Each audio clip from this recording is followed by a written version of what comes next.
अगले साल मणिपुर, उत्तर प्रदेश, उत्तराखंड, गोवा और पंजाब में विधानसभा के चुनाव होने वाले हैं, जिसे बीजेपी के लिए सबसे बड़ी अग्नि परीक्षा माना जा रहा है, क्योंकि मणिपुर, उत्तर प्रदेश, उत्तराखंड और गोवा में बीजेपी की सरकार है। इसीलिए अपनी सत्ता को बचाना उसके लिए सबसे बड़ी चुनौती है। खासकर उत्तर प्रदेश में बीजेपी की साख दांव पर लगी है।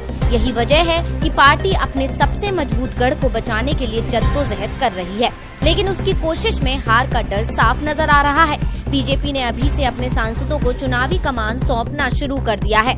पिछले 2 दिन तक पार्टी अध्यक्ष जेपी नड्डा ने दिल्ली में यूपी के सभी सांसदों के साथ बैठक की। इस दौरान उन्होंने सांसदों को आदेश दिया कि मानसून सत्र समाप्त होते ही वो अपने संसदीय क्षेत्रों में जुट जाएं और गांव-गांव जाकर केंद्र और राज्य सरकार की लोक कल्याणकारी योजनाओं को जन जन तक पहुंचाएं। इतना ही नहीं, बीजेपी को किसानों के आक्रोश की वजह से भी सरकार गिरने का डर सता रहा है। इसीलिए नड्डा ने सांसदों को किसानों के बीच जाकर केंद्र की मोदी और प्रदेश की योगी आदित्यनाथ सरकार की ओर से किसानों की आय दोगुना करने के लिए किए गए प्रयासों को बताने की जिम्मेदारी सौंपी।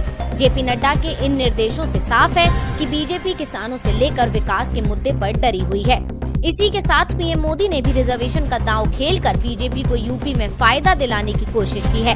दरअसल केंद्र ने फैसला लिया है कि अखिल भारतीय कोटे में ओबीसी के लिए 27% और आर्थिक रूप से कमजोर वर्ग के लिए 10% सीटें आरक्षित रखी जाएंगी। मोदी सरकार के इस फैसले को अगले साल होने वाले उत्तर प्रदेश के विधानसभा चुनाव से जोड़कर देखा जा रहा है, क्योंकि उत्तर प्रदेश में ओबीसी समुदाय के वोटरों का एक बड़ा हिस्सा है, जिस पर राजनीतिक दलों की नजर टिकी रहती है। ऐसे में केंद्र सरकार का फैसला चुनाव में असर डाल सकता है। अब देखना होगा कि क्या नड्डा की सलाह और पीएम मोदी का दांव बीजेपी की नैया पार लगा पाएगा या नहीं।